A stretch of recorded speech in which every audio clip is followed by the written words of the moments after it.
dari kelompok 312C akan menayangkan video podcast kami mewawancarai beberapa guru mengenai perilaku perubahan masyarakat digital. Yuk simak videonya.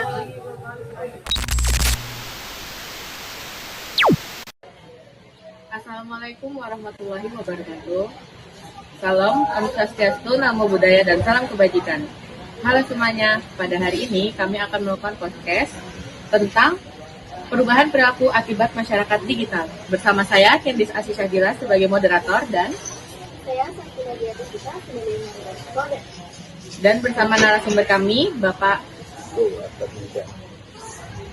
Baik, untuk pertanyaan pertama akan dibacakan oleh Selfie Nadia Pusti. Silakan.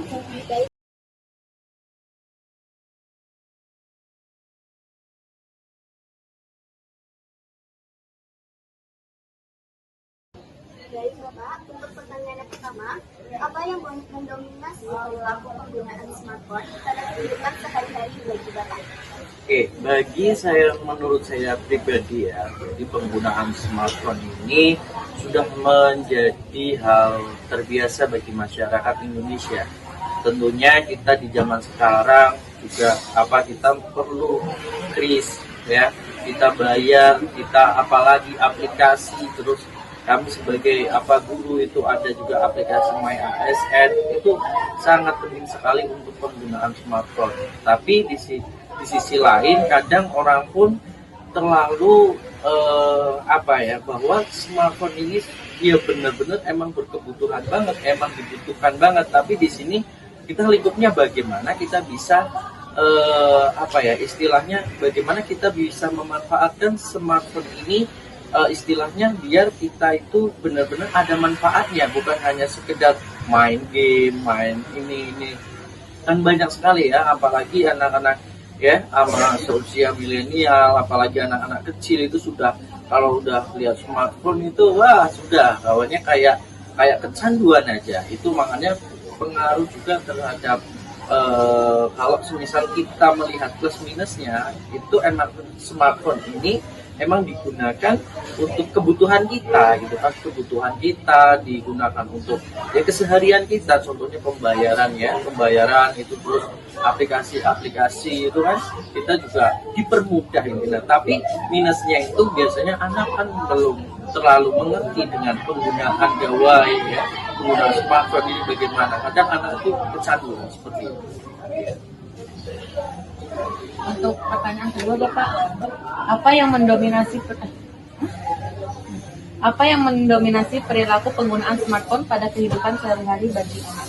Ya, jadi penggunaan smartphone itu tadi seperti yang saya jelaskan tadi. Jadi penggunaan ini sangat, kita tuh ya terpengaruh dengan smartphone ini karena kita perlu pembayaran kris, kita belanja pun kita bisa di online ya kan. Kita untuk kepengaruhannya itu mesti ya kita 90% lah terhadap ini terkait gadget ya, terkait HP itu 90% lah kita ketergantungan itu, mestinya seperti itu.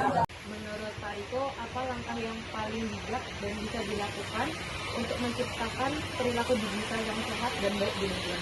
Oke, baik ya, terkait dengan lingkungan sekolah ini tentunya apalagi SMA 6 ya, SMA 6 Samarinda ini kan diperbolehkan untuk membawa HP ya, dan tentunya kita harus selalu bijak, apalagi nih ya saat pembelajaran, saat jam istirahat, bagaimana smartphone ini digunakan saat secara bijak, saat jam-jam ya seperti pembelajaran, terus jam istirahat ya.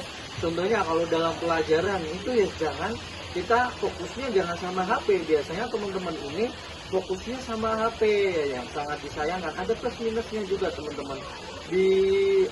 Diperbolehkan untuk membawa HP, tapi tergantung teman-temannya ini ya. Saran Bapak cuma hanya di sini bagaimana kalian bisa memanajemen. Nah, waktunya istirahat itu sebenarnya bukan untuk bermain seperti ini langsung.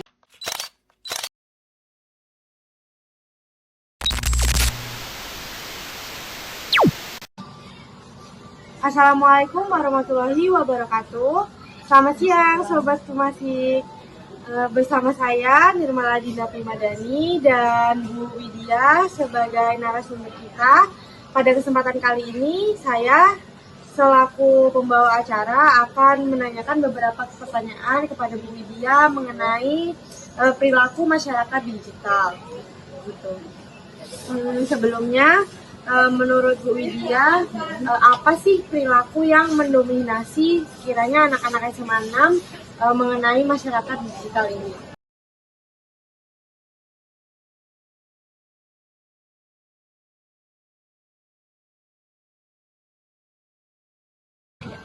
Oke, untuk perilaku yang mendominasi, kalau saya perhatikan ya, untuk anak-anak ini terutama, ini adalah penggunaan gadget ya. Nah, ini cenderungnya itu seperti kecanduan. Salah satunya itu adalah pada saat mereka mengakses game online ya. Nah, ini secara tidak langsung itu juga berpengaruh pada mental mereka. Benar-benar berpengaruh mental mereka. Karena apa? Dengan begitu mereka ini lebih cenderung mengakses game online, terus itu pada saat pembelajaran justru ini berpengaruh. Di saat belajar mereka malah tidur. Karena memang apa ya? Mereka mengaksesnya kan di malam hari, jadi kurang tidur, kurang istirahat, efeknya ada di bisa berdampak ke sekolah.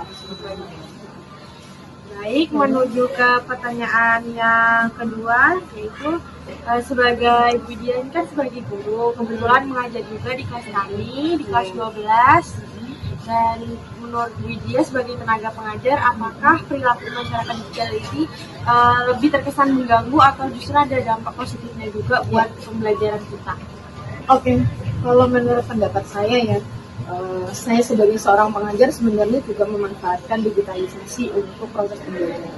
Nah, salah satunya yang barusan saya gunakan itu sebenarnya juga menggunakan salah satu bentuk permainan dari Quizizz ya, aplikasi Quizizz. Nah, itu baru-baru saja juga saya coba untuk gunakan kembali. Karena dengan begitu ini sedikit membuat pembeda gitu dari pembelajaran yang hanya monoton, ceramah dan sebagainya. Tapi dengan adanya asam.